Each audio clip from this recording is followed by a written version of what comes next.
Well, let's get to our first conversation today. Nigeria's national power grid has become a symbol of the country's energy crisis. Despite being Africa's largest economy, Nigeria struggles with persistent blackouts stemming from repeated grid failures, paralyzing households, businesses, and industries.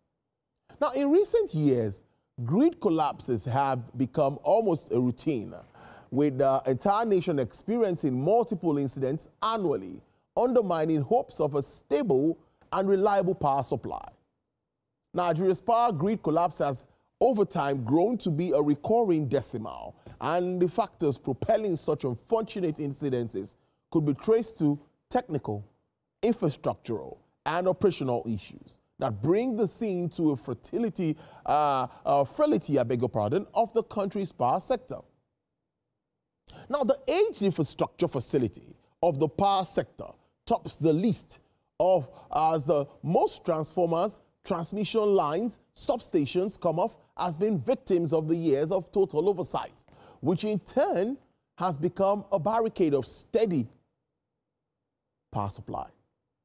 My guest is Dr. Chukwueluka Ume. He is the founder, Chief Executive Officer, Fedicoro Limited. He joins me live from Enugu State for this conversation this afternoon. Dr. Ume, it's been a while. Thank you so much for being on the show this afternoon. Thank you for having me. It's a pleasure, as always. Well, I think I'm going to start with the present state of our grid. It's not something that I'm so happy about, and I know most Nigerians are not also happy about it. The back and forth with regards to Nigeria's grid is something that is worrisome. What do you make of the national grid collapse that we still continue to have back and forth? What is happening? You know, Tolu, we have an average of about 35 grid collapses every year. And whether it's partial or total grid collapse, this is what continues to happen. And the question to ask ourselves is this. We have a grid that was designed in 1962. That's 63 years ago. It is outdated, is obsolete. We have equipment, some of equipment that were installed many decades ago. And the question I ask people is this. If you have a car that was designed in 1962, would you still be driving it today? And the answer is no. Engineer Onyemelukwe was the chief engineer of the Nigeria's power system back in those days, and he designed this. He's a true son of Nigeria. But it is time for us to do something new.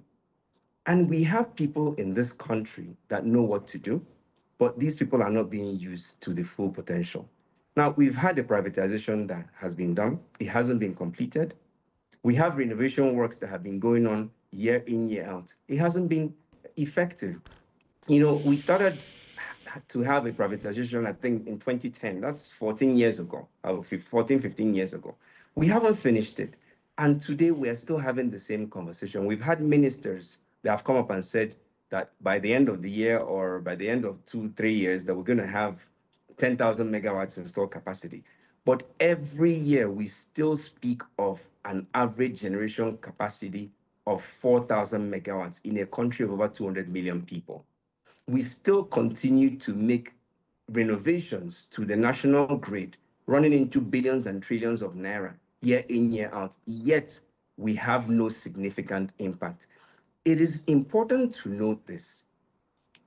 If you do not get your power system right in the country, we will have no chance whatsoever of becoming a true industrialized nation. There are those that don't want to see this happen, but there are those that want to see it happen. What do we need to do? These things are very simple. We all understand what the problems are. Everything from the transmission lines to the distribution networks to generation is broken. Our fuel supply chain is not working well. Every part of this network needs to be fixed. And it's become very clear, it is only the private sector that can do this. However, if we don't get rid of the isms that are bugging the country, now when I talk about isms, we're talking about things around, will I say, private interests, you know, whether it's tribalism or religionism or personal interest or corruption, if we don't get rid of these things, politism, politicking, if we don't get rid of these things, we will never have a true chance of fixing our national grid. And it's not rocket science. Countries like Egypt have done this. Egypt went from less than 10,000 megawatts to over 57,000 megawatts of electricity installed and running in the country in a space of 5 years. We've had 15 years to do this, and we're still talking about the same thing. It's worrisome because when we look at this, it's like governments before now have not focused on really revamping or re-engineering the entire power sector. But the issue of unstable regulations is also something that worries me. What does this mean for investors and players in the industry? We talked about privatization, we have other issues, but regulation is also something that comes up. We've heard of Electricity Act and all of that. Where's this taking us to? I think we've made some progress in terms of regulations. We've always said that we need to divest powers and put powers more in the hands of states because each state is unique. Yeah. However, only a few states have really started to make progress in their regulations. The progress is steady, but it needs to move quicker. Those states that are lagging behind need to come up to speed and quicker. And I always say, guys, if it's working, don't fix it. Copy and paste. If, for example, Enugu State has their regulations right, I don't see why other states can't copy and paste. If it's Kaduna that has it right, those around them can copy and paste so that we don't spend too much time on regulating. And remember, I always say that you cannot regulate something into existence. You need to have something running, then you regulate it. Oftentimes, we focus too much on getting very nice regulations that we forget to actually put money and effort towards making the things work. And unfortunately, our people are also usually focused on copying. You can't go and copy from the United States and think it's going to work in Nigeria. Our system is different. Our environment is different. You can't go and copy from the UK or from India. You just plainly copy and come and paste without making the required changes. It's not going to work. We have our own unique systems in Nigeria. We have our own unique environment, our own unique needs. And we have people here that understand our system. We have some fantastic lawyers and fantastic engineers and other technocrats that understand our system, that have these regulations clearly marked out what we need to do to work. But it's beyond the regulations.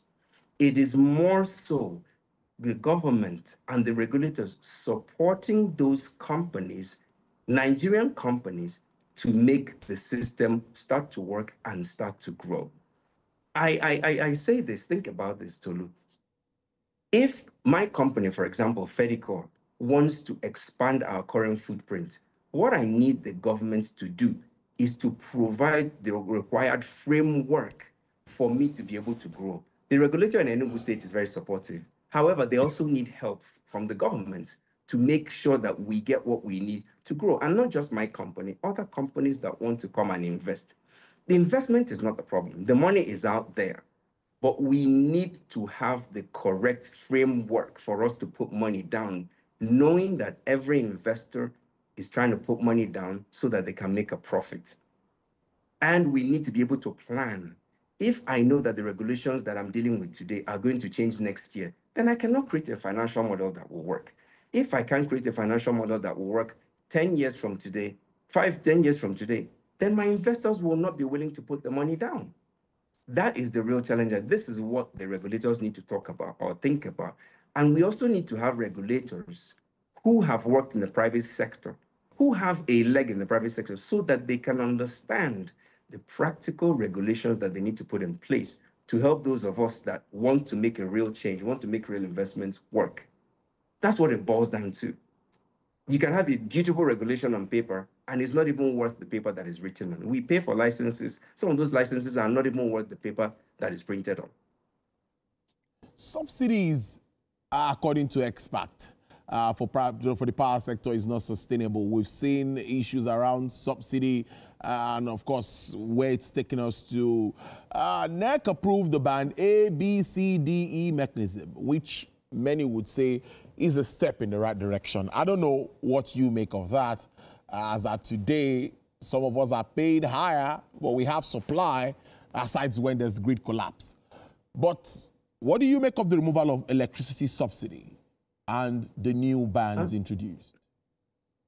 Subsidies are good, but again, you have to put subsidies in place with sense. You can't just throw subsidies in for the sake of subsidies. There are those of us in the society that can afford a certain amount of payment for electricity. But keep in mind, every citizen has a right to have electricity that they can afford. So those of us that can afford to pay for band A should pay for band A. Those people that can afford it should pay band B or band C or band D or E, whatever the band is. It's fine. However, we need to make sure that the subsidies are going where they're supposed to go. There has to be transparency in the process, accountability in the process, so that the monies go where they're supposed to go. That is what happens with subsidies everywhere in the world. There are subsidies from transportation to telecommunications to electricity, even to food. They work, but they have to be done with sense, so to speak. Some of us find ourselves in band A. We don't have a choice. We just have to pay. Not everyone has the power to pay for band A. But one thing is that at least the supply is better than what it used to be. That is one thing I can say. So you don't have to buy fuel or diesel, which is also a bit on the high side, being deregulated, and for you to get power supply. But the large debt owed to GenCos is also something very worrisome. I see that the president actually promised to intervene, and I think they are working out modalities to get this sorted. But every time we discuss with players in the industry, they talk about liquidity crisis. What is the level of liquidity at the moment? Where do we stand with exposures to banks? You know, this is a question that, I always take a deep sigh and a deep breath before I answer. Everybody in the power sector, every player in the power sector, whether they're GenCos or DISCOs or gas suppliers, they all have the same kind of response. We've all signed agreements that unfortunately have not been honored, whether it's by the government or other people. And this has a real effect on our bottom line. A lot of us took loans to build whatever part of the infrastructure that we run and maintain. And a lot of these loans have gone bad. So sometimes the government has to step in. However, the government stepping in also has a fault in what we're facing. So the government stepping in to help, they're not doing us any favors. Remembering that the electricity sector is a key part of any country, any nation's economic backbone. If you understand that, then it is the government's responsibility, whether it is at the federal level or the state level, to make sure that the power sector has every support that they need to make it work. Today, the GenCos are screaming that they are in debt, to the tune of billions and trillions. This is true. At my level, my company running a 4 megawatts plant, we have the challenges that we're dealing with every day with liquidity issue. We don't get paid regularly. I mean, there's no GenCo today that can tell you that they're getting paid as at when due. And this has a real effect on their ability to expand, in fact, their ability to operate reliably every day. And a lot of us have to go and take extra loans just to meet our OPEX requirements, to meet our responsibilities. How are you going to operate? The DISCOs have a real problem every day in focusing on their business, with getting their monies paid. Yes, the government is trying, but they need to do much more. A lot of the money that we're spending on some other infrastructure in the government, whether it's roads that we need or we don't need, needs to go to shoring up the power sector. Because again, I say that if this country gets the power sector right, everything else will fall in place. But we continue to play politics with the power sector. We continue to see it as just one of those things that is a nice to have, which it's not. It is a must have if this country is going to do anything meaningful. So from the federal level all the way down to the local government levels of this country, the government needs to step in and help. And we're not asking you to dash money to us. We're not asking for giveaways. We're asking for the government to make sure that regulations that are put in place financially, from the financial standpoint, are geared towards making these companies do well at every level. If I need a loan, I can't be expected to borrow money at 33% from a bank, but yet the regulator tells me I can only make 20% profit from my investment. So obviously, I am then giving money to my clients, which makes absolutely no sense. That's the situation we're dealing with. We also deal with a situation where clients don't pay. If a client doesn't pay for 6 months, guess what happens? You don't have a business, and you're going to have to borrow further money at a huge interest rate for you to survive. So if the government steps in to pay the Gencos, that's the right thing to do. That's money well spent. But then, beyond paying these Gencos what is due to them, support them, give them real support, legally, financially, and otherwise, to make them run. And everything else will fall in place. And we need to stop then seeing these grid collapses that will continue to happen until the right thing is done. Okay, finally, we hear of partnerships, but honestly, maybe nothing significant seems to be coming out of the existing ones. I know long ago we talked about Siemens and all of that. Generation capacity still remains abysmal. And what are we now really getting from all of these partnerships? What are your thoughts around this? What sort of partnerships should we be looking at for the power sector? You know, in a country of over 200 million people, if we believe our census, we have the people that are extremely intelligent, extremely smart, irrespective of what part of the country they come from. Yeah. We have the market. You know, you find foreigners coming to Nigeria to invest because they know that Nigeria is the largest market in Africa. In fact, in the world, we have a huge market. We have the natural resources. All that is missing is the will of the government to support private companies properly, the legal background, the legal backbone. If I sign a contract today, I need to be sure, I need to be guaranteed that that is covered by a strong legal framework in the country. If an agreement goes wrong and I go to arbitration, I need to get my due. And if I don't, and I go to court, I need to know that the courts are robust enough to support. I need to also have the financial backing of the government. I don't want money that you just give away. If I need loans, I need to get loans at interest rates that make sense. And then we need to have the security in place to make sure that we can invest and work properly without fear of harassment from whether it's miscreants or the government entities.